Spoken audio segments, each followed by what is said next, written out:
Zabaldua hoa iruntzi dana, berba gaiztorik esan ez dagizun, zarratuko dizut bizia. Los ingleses venían en barcos, trabajaban la mayoría en las minas de Río Tinto, sobre todo las clases, los que mandaban, ingenieros, arquitectos, tal, lo que sea, ¿no? Entonces ellos vienen a Huelva y empiezan a jugar a fútbol. A su vez, como la parada principal es Bilbao, pues también en Bilbao se crea ya prácticamente los primeros equipos de fútbol. Pero en la mayoría de los equipos grandes, Barcelona, Madrid y tal, también había muchos ingleses, y esos ingleses, sobre todo en Barcelona, el fundador es un inglés. Aquí se va jugando, pero no ha habido ingleses los que han creado Osasuna. Aquí juegan equipos modestos, equipos de barrio, de cuadrillas, así, sin más, hasta y mucho militar. Había en Pamplona, posiblemente entonces habría más militares que civiles. Pamplona era muy pequeño porque el campo del Ensanche es lo que eran los cines Carlos III, que ahora han tirado ese edificio. O sea, ahí estaba el límite de Pamplona, acabar en la iglesia de San Ignacio realmente. Entonces Pamplona era el casco viejo y los extramuros, pues los barrios, Rochapea y Chantrea, que es mucho después. Zein gozoa den pozoina, erreinua oraleku duenarentzat. Zein gozoa... Osasunak 100 urte hauetan momentu paregabeak eskaini dizkigu. Zorioneko momentu asko, baita beste batzu tristeak ere. Esaten da maiz, kirola bizitzaren metafora dela, eta kasu honetan uste dut horrekin bat etorri behar dugula.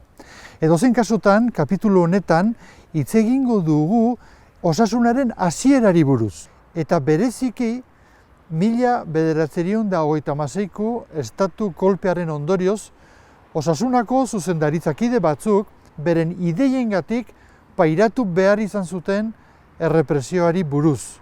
Errepresioak, non kaso askotan, heriotza ere ekarri zien.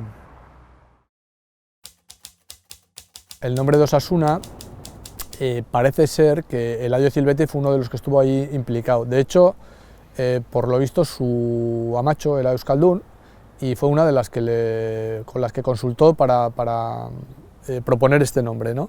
Lo que ocurre es que luego, precisamente 11 años después de que lo mataran, en el año 47, su hermano Francisco reivindicó la autoría del nombre de su hermano. Publicó una carta en el Pensamiento Navarro, en el diario carlista, publicó una carta en la que él reivindicaba, pero utilizando como si fuera en primera persona a su hermano Eladio, reivindicaba el nombre de Osasuna. Pero lo curioso del tema es que 20 años después, en el año 67, y coincidiendo con la inauguración de este estadio, el periódico Arriba España, al hilo de eso, le preguntaba a Joaquín Rasero, que fue presidente de Osasuna en sus inicios, portero, árbitro, etc., le preguntaba por la autoría del nombre. Y hete ahí que 20 años después, en el 67, fue muy taxativo Joaquín Rasero diciendo que el nombre de Osasuna era autoría de Eladio Zilbeti, que él había propuesto en la comisión, en las diferentes reuniones que se realizaron en el Café Cuch, y que fue el que gustó más a todos los participantes y que fue el elegido.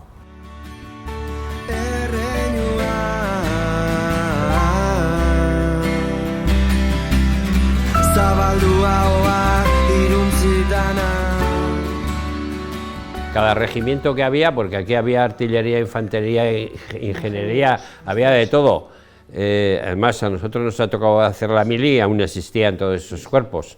Entonces, lógicamente, ellos son los que más jugaban, los militares. Prueba de ello es que luego juegan en el Ensanche y juegan en el hipódromo. El hipódromo es un campo donde la caballería aquí era artillería a mulo, que eran caballos, los ingenieros tenían caballos y usaban el hipódromo, que era luego le pusieron las dos porterías y es donde luego jugaba Osasuna antes de jugar en San Juan. Luego más adelante se llamó Estadio General Mola. que es donde ahora está el baluarte. En esa época, en el año 20, había una resurrección de volver a las viejas costumbres, de volver a recuperar el folclore, y en ello estaba también el recuperar la lengua, nuestra lengua, el euskera. Y creo que fue una de las razones por las que se eligieron esos tres nombres, porque lo que se quería era contar con una denominación distintiva con respecto al resto de equipos, que fundamentalmente estaban influidos pues por palabras inglesas, porque el origen de este deporte es Inglaterra. Habitualmente ese otro tipo de clubs adoptaban nombres pues, en inglés, pues como Athletic, por ejemplo, que es un nombre en inglés, o otro tipo de Racing, o nombres que eran un poco más relacionados con la cultura anglosajona. Y aquí lo que se pretendía es que el nombre del equipo, de la ciudad, fuera distintivo de la cultura nuestra, de nuestra lengua, etc. Y de ahí un poco lo de Osasuna, que al final se ha descubierto casi un nombre muy acertado, porque ha pasado a la historia. Eladio niretzat, bueno, nire aitonaren anaia. Beti izan da misterio, Eladioren figura beti misterio bat izan da familian. Bagenekien gerran hiltzala, baina ezer gutxi gehiago. Eta, claro, Osasunaren izena jarri zioten, gauza bi horiek bakarrik genekien Eladiori buruz. Eladio Zilbetti nace el 4 de diciembre de 1898 en la calle Comedias de la vieja Iruña, en una época en la que la ciudad, que todavía es predominantemente agrícola y comercial, comienza a abrirse a los nuevos vientos de modernidad que llegan tanto en lo cultural como en lo social, en lo económico, en lo político. Sus orígenes familiares proceden del Pirineo navarro. Su padre Bartolomé nació en Auritz y su madre María nació en Bizkarreta, por lo que hemos podido deducir que tanto su origen familiar, sus padres, lo que buscaron en la ciudad seguramente era un nuevo escenario donde ganarse la vida. Aquí a mis espaldas se encuentra el número 9 de la calle Mercaderes de Iruña, donde Eladio Zilbetti y su familia montaron su primer negocio de paños y tejidos, y donde el propio Eladio posteriormente fundó su agencia de publicidad que se llamaba Tirren. Eladioren gurasoak oso herri txikitatik zetozen, eta gaina oso euskaldunak ziren. Bueno, bere amak behintzat bai, ze Osasunako izenaren eta hori jakiteko, euskerazko izenak bilatzen nahi zirala eta amaren gana jotzen dute. Behintzat euskeraz bazekierako. Eta gero uste nire aitonak ez zuela euskeraz hitz egiten. Eta Eladiok ez da, bestela ez lirateke amaren gana joko euskerazko izenik bilatzeko. Es un personaje muy inquieto y que prácticamente muy joven ya comienza a moverse en el mundo social, deportivo, cultural de la ciudad.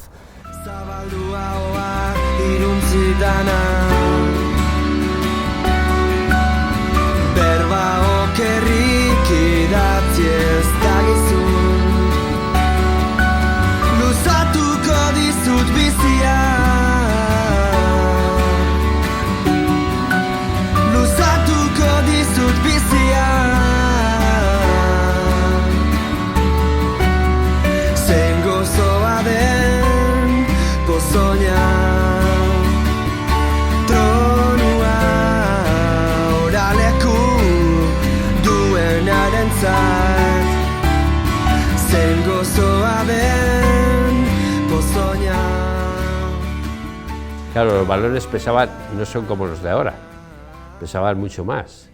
Nosotros con un balón, pues nos pegábamos toda la temporada. Dos o tres para entrenar. Incluso cuando ya no eran de correa, que ya todo ya se va mejorando, va haciéndose todo y tal, nosotros teníamos un balón o dos para jugar, que venía el presidente de la Federación Navarra, o en su lugar el vicepresidente o el secretario, el que correspondería, antes de los partidos le ponían una pegatina. No lo pesaban, ¿no? Pero no lo pesaban. Cogían la pegatina y ponía peso, tanto, diámetro, tanto. Le daban, era de estas con pegamento, lo ponían en el balón y al árbitro, para jugar. No habían hecho ni medirlo, ni pesarlo, ni nada. Pero ponían el peso y la medida reglamentaria y a correr. Y se empezaba a jugar con el papel puesto además. Y termina, sí, empezabas con el papel puesto, Puesto. hasta que saltaba enseguida, ¿no? Pero ese balón, acabar el partido y aguardar para el domingo que viene. O sea que el que metía 3 goles o 6 no se llevaba el balón. Y claro, ¿cuál era el problema? Pues el problema es, aparte de que eran balones que pesaban un montón, pues que el que le daba de cabeza con la correa, pues igual ya no le daba entonces otra vez de cabeza.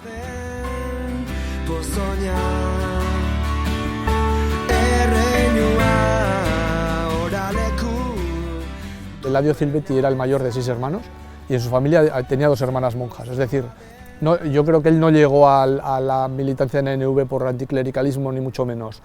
Es más, en los últimos días de su vida se confiesa a un sacerdote y demás. Entonces yo creo que él, por esa inquietud política, seguramente por ver toda la influencia que tenía la Iglesia en el PNV, y él esa faceta de haber contactado con otro tipo de círculos, porque claro, dentro de todos estos artistas con los que él contactó, había muchos que no eran abertzales, eran pues anarquistas, eran socialistas. Yo creo que por toda esa influencia, esa amalgama de ideologías diferentes, él fue un poco cogiendo de cada una y decidió que cuando se creó ANV en el año 33, pues él se vio que en ese partido político se encuadraba mucho mejor su pensamiento ideológico que lo que podía ser dentro de otras formaciones como podía ser el PNV. Baina sartuta zegoen bazinea, Iruñan edo Nafarroan sartu zuna. Eta azkenean pentsatzen, publizitate agentzia batean ere lan egin zuen. Eta orduan, berari buruz okurtzen zait oso pertsonaia oso nervioso, gauza asko gustatzen zitzaizkiola, ez? Ez bakarrik lana eta lana eta lana, baizik eta eta gero bere alargunaren familia eta oso kultur giro aberatsan erdian zegoen, eta ziur nago lagun asko zitula. Ya con edad muy temprana ya empieza a relacionarse con el mundo artístico. De hecho, ese mundo artístico le llevaría luego también a su faceta sentimental, porque él se casó con Joaquina Sánchez Cayola, que era una hija de un propietario de una tienda de pinturas en la calle Descalzos, pero que esa tienda de pinturas al mismo tiempo servía como de punto de nexo de unión, de coloquio, en el que se juntaban artistas como Ziga, Basiano, quiero decir que eran personajes culturales muy potentes de la época, pintores, y él digamos, mamó en ese caldo de cultivo de esas tertulias, de esas charlas, y ahí conoció precisamente a su mujer. Y luego él fraguó grandes amistades con otros pintores. De hecho, por ejemplo, uno que fue un gran amigo suyo fue Gerardo Lizarraga, que fue un pintor que se tuvo que exiliar a México por razones políticas, con el conflicto de la Guerra Civil, y ese Gerardo Lizarraga realizó una litografía de Eladio Zilbetti que todavía se conserva en el Museo de Navarra. Gaur egun etxean argazki bakarra, Eladioren argazki bakarra, Eladioren alargunaren familiagatik etorri zaigu. Berez ez genuen ez da argazkirik, ez dakit nonbaiten egon behar dira. Berez normalena izango litzateke, ez? Baina, aitak beti esaten zidan, Eladioren gaurko kontu horiek sortu direla, eta osasuna dela eta kalea, eta berak esaten zidan, berari buruz zan hitz egiten. Bueno, yo creo que es un impulsor de la cultura, un salsero. Se podría decir que es un salsero porque también en lo que se ha podido recoger de testimonios de familiares y demás, él era una persona muy dicharachera, muy nocturna, muy de salir también pues, con sus amigos a lo largo de a la noche, de vivir pues esos foros nocturnos en diferentes tabernas de la ciudad, el Café Iruña, por ejemplo, que es donde se gestó la creación de Osasuna. Me da la sensación, por lo que he podido recoger de prensa y hemeroteca, como que era un personaje que no distinguía precisamente sus amistades por el tema político, sino yo creo que él lo que quería o lo que deseaba era rodearse de una serie de gente que le aportaba cosas. Y en concreto está el caso de Víctor Erusa, que fue el creador del Monumento a los Caídos, que no tenía una ideología precisamente ni de izquierdas, sino carlista, pero se contaba que en prensa como que él estaba dentro de ese círculo de amistades de Víctor Eusa, que seguramente frecuentaría también a otros, mucha gente con ideología muy diversa.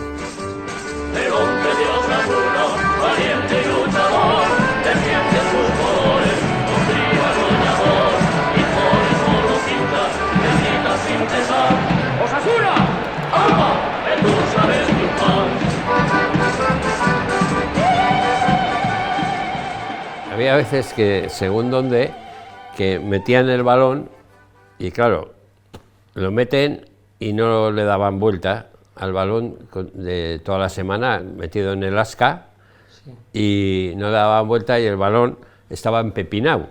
Y entonces se parecía al de Rubi, botaba según cómo botaría y tal. Pero para que te hagas una idea de lo que pesaban los balones y cosas de esas, en nuestros tiempos, que ya eran balones buenos y eran de todo, jamás sacaba un portero de puerta. Nunca he visto sacar yo del suelo a un portero. Siempre el defensa central. Era el más fuerte. Que era el más fuerte, el que decían el portero nunca.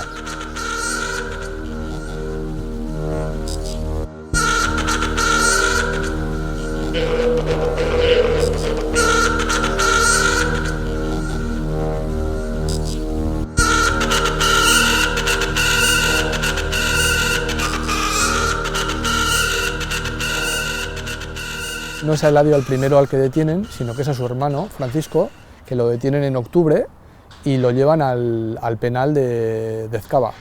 Y en cambio, meses después, concretamente el 21 de diciembre, en fechas prenavideñas, cuando detienen a Eladio Zilbetti, pues por su militancia política fundamentalmente.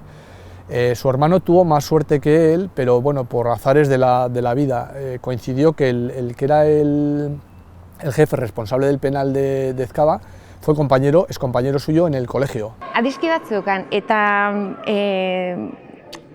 zekaten, esaten da, lista bat zeukaten, izenarekin, eta segun eta goruntz iristen zinen, fusilatzera eramaten zuten pertsona. Eta azkenean, aitonaren izea lagunak, egiten zuena zen, nire aitonaren izena lehenengo postura iristerakoan, berriro azkenera bueltatzen zuen. Lagunak esan zion, aizu patxi, ez dakit esain bat zuten, bandera musukatu edo, eta patxi egizu hori, eta libratuko zea, eta azkenean patxik hori egin zuen. Nire ustez nahiko abertzalea bazen, eta ideia gogorrekoa. Eta orduan gauza horiek egiteak,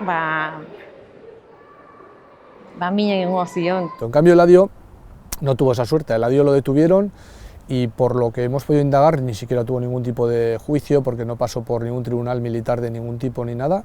Simplemente lo detuvieron y en un momento dado pues lo llevaron a fusilar a Elío.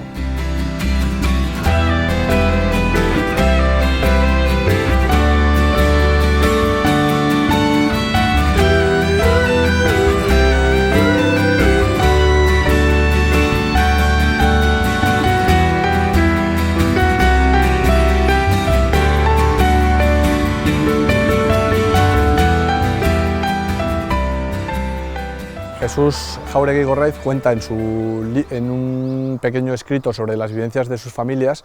Su familia era originaria de aquí, de esta zona, y cómo su abuelo trabajó aquí en el señorío de Elío y cómo fue testigo del fusilamiento de Eladio Zilbetti y de su enterramiento. De hecho, su madre le contó cómo quien murió aquí era una persona de una familia de Pamplona de comerciantes que tenían una tienda de paños y que era de origen nacionalista, lo que concuerda un poco con la descripción de Eladio Zilbetti y de su familia. Eladio estuvo aquí enterrado durante 4 años porque fue en enero de 1940 cuando finalmente su viuda lo pudo reclamar y lo trasladó al panteón familiar que los Zilbetti tienen en el cementerio de Iruña.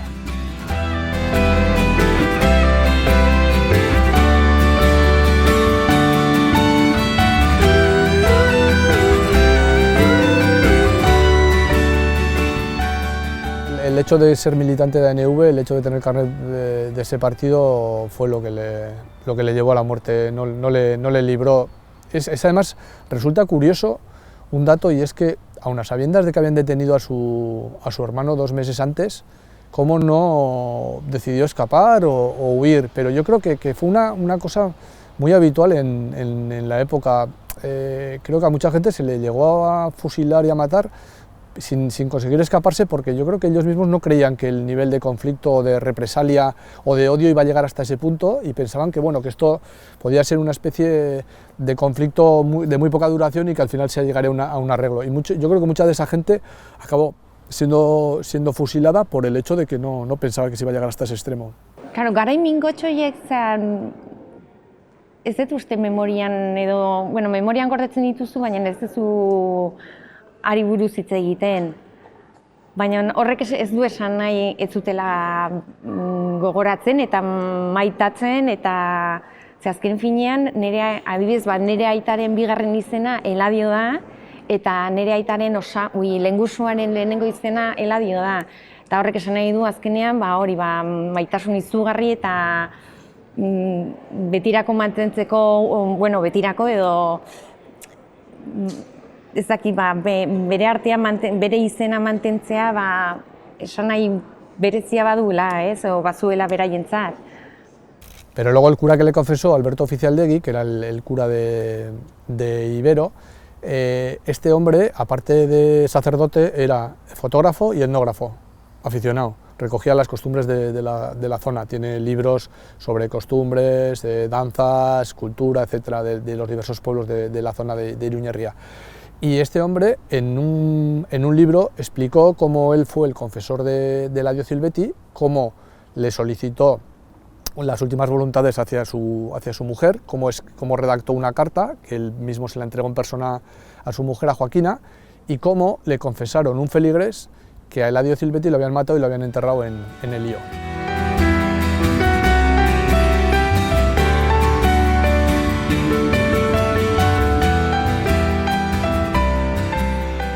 Bueno, antes para empezar a jugar con unas botas nuevas, más de un mes tenías que estar haciendo las botas a tu pie. Tomándolas. Sí. Más de un mes. Eso nosotros. Los anteriores a nosotros, pues ni te cuento nada. Primero les echas alcohol y entonces se ablanda el cuero. Entonces sales, entrenas y tal, y vas haciéndolas y pegando un poco al balón y tal. Estas mismas botas, por ejemplo, en nuestros tiempos, para calentar, como no había calentamiento como ahora, no salíamos al campo a calentar, no se podía salir. Y teníamos el vestuario, allí calentábamos. Entonces, ¿cómo calentaban las botas? Pues cogías un trozo de algodón mojado de alcohol, le dabas fuego, la metías y le ibas pasando, y ya la calentabas la bota. La puntera era toda de acero cubierta por cuero, y era una puntera, pues, o sea, que, pues lógicamente se solía utilizar mucho la puntera en vez de lo que es el empeine total, que ahora pues el jugador mete por así decirlo, el pie hasta aquí, mete pues para levantarlo, dirigirlo, entonces no podías meter porque tenías una puntera muy gruesa y entonces el balón te salía raso y era muy difícil mandar los pases y tal. En principio, incluso en el propio club, siempre se ha mantenido se ha guardado, nunca se ha querido escarbar, y bueno, desde el año 75 ha pasado ya mucho tiempo para poder haber recuperado, y ha tenido que pasar prácticamente 40 años para que de nuevo alguien comenzara a escarbar un poquito en la historia del club para descubrir que había otra explicación a los inicios, a los orígenes, y que hubo mucha gente también represaliada que poco a poco ha empezado a salir a la luz su influencia y su trabajo dentro del club para que echara a andar, ¿no? ¿Por qué se ha guardado durante tanto tiempo ese silencio? Bueno, pues fundamentalmente, como ha sucedido con el resto de muchos de los familiares represaliados, porque durante mucho tiempo no se ha querido hablar de ello. Ha habido una autoprotección propia de los propios familiares por cuidar a las siguientes generaciones para que no volviera a suceder pues, capítulos como los que se dieron en aquella época, y por otro lado porque a muchos clubes les ha convenido mantener las buenas formas, entre comillas, y mantener en el anonimato a toda esta gente y en el olvido, y dar una historia oficial que en realidad no respondía a la realidad. Zabaldu ahoa iruntzi dana, berbarik egin ez dakizu. Natalio Kayuela, 1882 urtean jaio zen Bartzelonan, aita Leonardo izena zuen eta ama Concepción, eta gero Amparo Arrazibita emakumearekin ezkondu zen. Unibertsitatean zuzenbidea ikasi zuen eta gero abokatu bezala aritu zen lanean. Ondoren, ikusi zuen Iruñeko auzitegian idazkariaren postua libre zegoela eta ara joan zen. Eta ja finkoki, 1922 urtean, Iruñako lurralde auzitegiko idazkaria izendatu zuten. Oso gizon aktiboa zen, guztiz aktiboa. Ikasi dugu profesionalki oso ongi zegoela, oso ongi kolokatu da gutxienez, eta gero politikoki oso idai ezkertiar finkoak zituen, Los Promotores de la Democracia izeneko egunkari baten sustatzaile nagusienetariko bat izan zen, baita ere la Liga de los Derechos del Hombre erakundearen kidea izan zen, Acción Republicanaren militantea, guztiz aktiboa izan zen politikoki. Baina horretaz aparte ere sozialki, Gurutze Gorriaren erakundean ere lehendakaria izan zen, eta horretaz aparte Osasun futbol taldearen lehendakaria. Pues Natalio Kayuela es un hombre muy implicado en la vida social de Pamplona durante los primeros años del siglo. Es un hombre que cubre la faceta deportiva, la faceta social, la faceta política. Y es un hombre sobre todo muy importante en la historia de Osasuna, con un paso extendido en años, incluso estuvo 7 años de presidente en una segunda etapa, que eso hasta 1960 nunca se volvió a dar un caso de una estancia tan larga en la presidencia. Y es sobre todo muy importante porque con él al frente del club, Osasuna subió de tercera a primera división. Pasó de ser un equipo de pueblo a ser un equipo importante en la Liga Española. Ukatuko dizut bizia, ukatuko dizut bizia,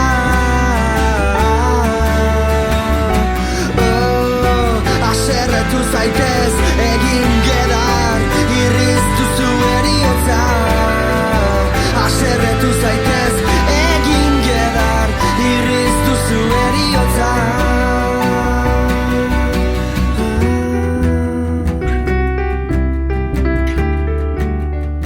Inicialmente, Osasuna en el 22 es cuando alquila o coge en arrendamiento el campo de San Juan, ¿no? Se crea el campo de San Juan, que era una finca de cereal. Una finca de cereal por la cual, por la cosecha, pagó 1.000 pesetas de las de antes, por la cosecha, y 25.000 por el arrendamiento. Entonces, ahí se juega ya el primer partido, pero realmente la Liga no comienza hasta la temporada 28-29, que es cuando se crea la Federación Española. Entonces, hasta entonces, lo único que hacen es jugar partidos amistosos pues, con el Zaragoza, con el Arenas de Guecho, con el Real Unión, con la Real Sociedad, y con equipos de tercera y con equipos también incluso de Navarra, ¿no? Los Promotores para la Democracia izan zen egunkari ezkertiar bat, eta hauek egiten zutena zen gutxi ziren, zeren batez ere Iruñean eta igual Tuteran edo Nafarroako herriberan bazeuden,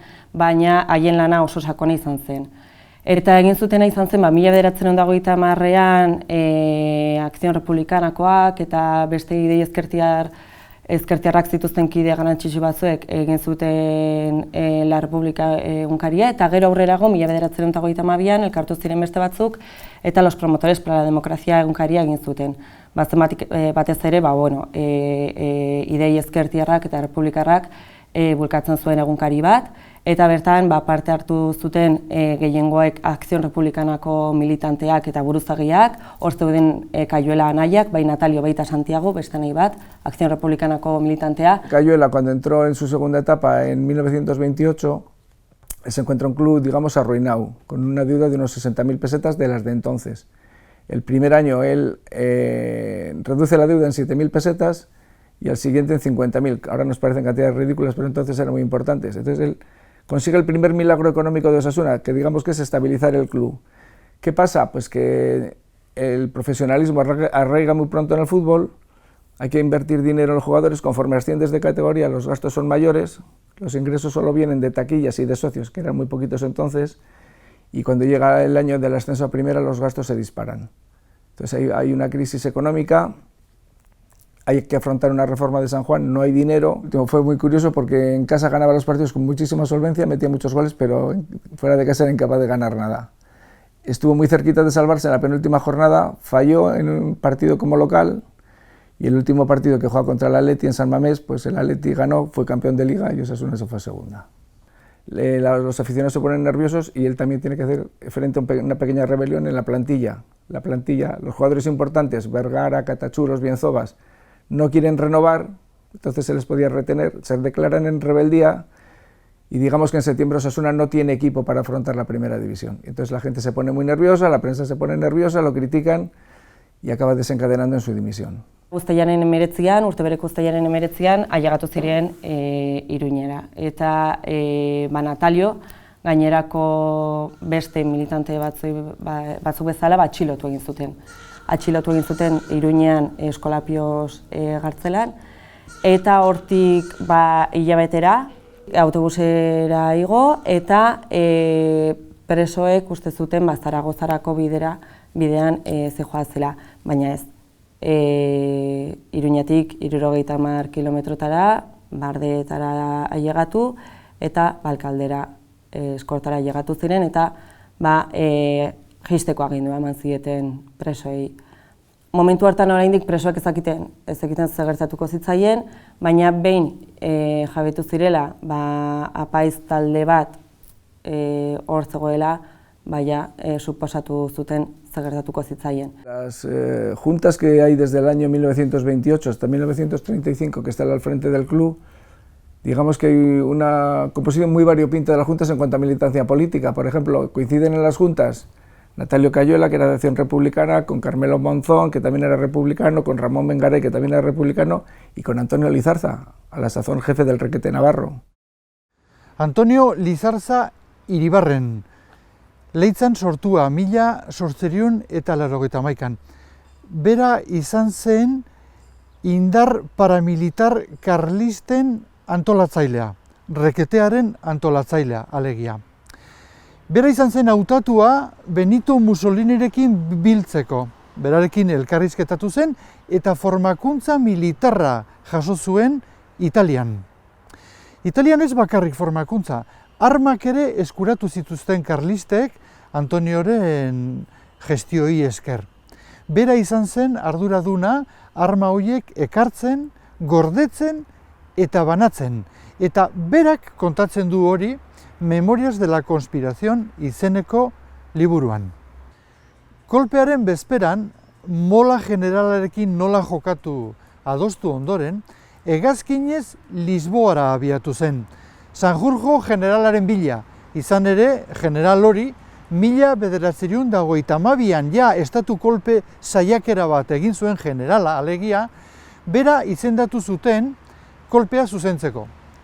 Hegazkinak eskala tekniko bat egin zuen Burgosen, eta Burgosen indar errepublikarrek atxilotu zuten Antonio. En la parte de jugadores podemos decir pues, que toda la plantilla del año 35-36 fue movilizada y estuvo en el frente prácticamente el 100%. Y estuvieron en el bando golpista, digámoslo así. La mayoría eran carlistas y otra parte eran falangistas. Y estuvieron en el frente, algunos de ellos con heridas de guerra importantes, algunos de ellos condecorados. Es curioso el hecho de la familia Urdíroz, Emilio Urdíroz y Martín Urdíroz, que fueron entrenador y jugador de Osasuna. Su familia también tiene mucha tradición, digamos, socialista, cercana al OGT, y alguno de ellos acabó en el campo de Gurs. Pero es cierto que había una cúpula dirigente con unas ideas, digamos, izquierdistas, nacionalistas, vasquistas, y en el momento de la movilización, pues todos fueron con el bando nacional. Y luego se da el caso como, por ejemplo, Catachú, que era un extremo que hizo época en Osasuna, un gran jugador. Su familia no era de ideas, digamos, derechistas. Al contrario, se cuenta que en el bar Catachú, todavía existe, era un lugar donde se quedaba para pasar la muga a mucha gente que lo necesitaba. Catachú fue movilizado en el bando nacional.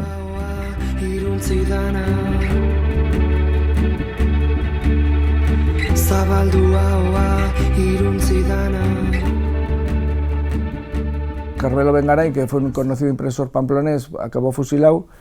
Es curioso porque a Ramón Bengaray lo detienen cerca de Puente la Reina, si no recuerdo mal, junto a Alberto Lamas, que Alberto Lamas fue vocal de atletismo en una junta de Osasuna hacia el año 1923, y entonces era director del periódico El Demócrata. Los dos son detenidos y fusilados. La verdad es que hubo una sangría con componentes de aquellas juntas. Bueno, y hay que recordar también el asesinato de Eladio Silvetti, el asesinato de Fortunato Aguirre, que también fue directivo en la primera época de Osasuna. Y no sé si la historia nos acabará descubriendo que había alguno más, pero la verdad es que hubo una auténtica sangría, sí. Zabaldua oa iruntzi dana. En nuestros tiempos, el dar una camiseta de Osasuna a un aficionado, eso no podíamos, era imposible.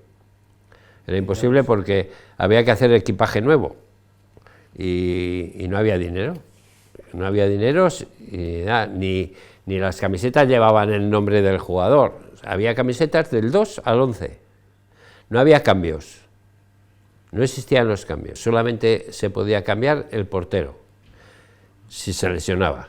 Entonces, en el banquillo solamente iban el entrenador, el masajista, el delegado y el portero suplente. Estábamos jugando, se lesionaba un jugador y si se había roto la pierna o lo que sea, se lo llevaban y nos quedábamos con 10, no había cambios. Si ese jugador no se había roto la pierna y no se lo llevaban, se quedaba allí arriba delante al lado del área, y si le venía una, normalmente le venía una porque lo dejaban, nada, a marcar a otros, y le venía y metía gol, y era el gol del cojo. El famoso gol del cojo. O sea, pero no se iba, se quedaba allí. Hilabete batez iraun zuen Natalio Kayuela bizirik, ez? Behin ja altxamendua eman zela. Baina, bueno, bere bizitzan zehar, nahiz eta laburra igualezan eta gaizki amaitu, gauza oso esanguratsuak egin zituen. Esaten duenez, oso bultzaitzaile famatu bat izan zen idei ezkertiarrei begira, eta gero gainera oso datu deigarria izan zen, nola Emilio Molak, jendea fusilatu bat zituen jendea salatzerako orduan, esan zuen Natalio Kayuela ez zela bakarrik, idei ezkertiarrak zituen pertsona bat, baizik eta konspiratzaile moduan jarri zuen Natalio. Durante muchos años, un emblema de la sociedad navarra, como era Osasuna, que aglutinaba a muchos navarros y demás, pues se ha mantenido en el olvido el hecho de que la autoría del nombre fuera de un abertzale, de un personaje de izquierdas, porque al régimen durante todo ese tiempo no le convenía decir que, como digo, que un emblema, un ejemplo de la sociedad navarra como la Osasuna fuera obra de un republicano, un izquierdoso, un abertzale, ¿no? Niretzat garrantzitsua da jakitea nola hiltzan. Txikia zarenean eta esaten dizutenean zure osaba gerran fusilatu zuten, etzea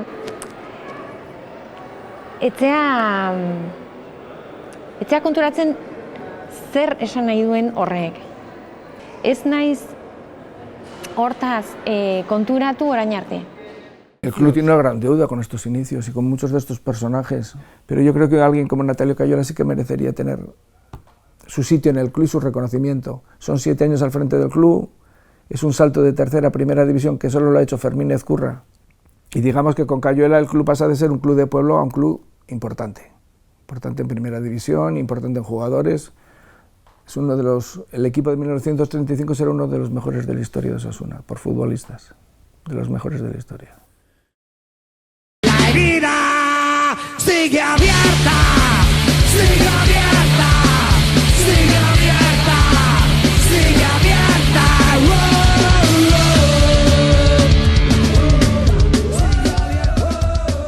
Eladio Silvetti eta Natalio Kayuelaren historiak ezagutu ditugu, baina zoritxarrez, ez ziren izan Osasunarekin erlazioa eduki eta represaliatuak izan ziren bakarrak. Errepresaliatu gehiago egon zen zoritxarrez. Horietako bat Ramon Bengarai izan zen. Ramon Bengarai erail egin zuten. Iruñeko zinegotzia, sozialisten aldetik, eta gainera Fronte Popularreko lehendakaria. Aipatu behar dugu ere Fortunato Agirre. Ez bakarrik Osasunako sortzailea, Lizarrako ikastolako sortzailea ere izan zen. Izan zuenean falangistak eta karlistak egiten ari ziren maniobra militarren berri, hori jakinarazi zion Errepublikako lehendakariari, baina azken honek ez zion kasurik egin. Beste bat aipatu beharrekoa, Carmelo Monzón da. Osasunako zuzendaritzakidea hainbat urtez. Jesus Monzón, buruzagi komunistaren anaia. Gerra baino lehenagoia da kotxe bomba jarri zioten falangistek, eta azkenean Frantziara egin zuen ihes. Andres Jaso Garde, 1930 eta 1931ko jokalaria Osasunan. Bombardaketa batean izan zen eraila. Augusto Bizkarra, Osasunako sortzailetariko bat, esportibako lehen lehendakaria. UGT-ko eta Alderdi Komunistako militantea erbestera ihes egin zuen. Francisco Indabe, Osasunako lehendakari ordea izandakoa, errepresaliatua izan zen hau ere. Emilio Urdiruz, Osasunako jokalaria izandakoa eta lehen mailara igoera lortu zen urteko entrenatzailea. Espetxeratua izan zen Iruñan. Vicente Rey, Osasunako masajista, ANV zalea, Katalunia galdu ondoren Frantziara jo zuen, Gursen egon zen.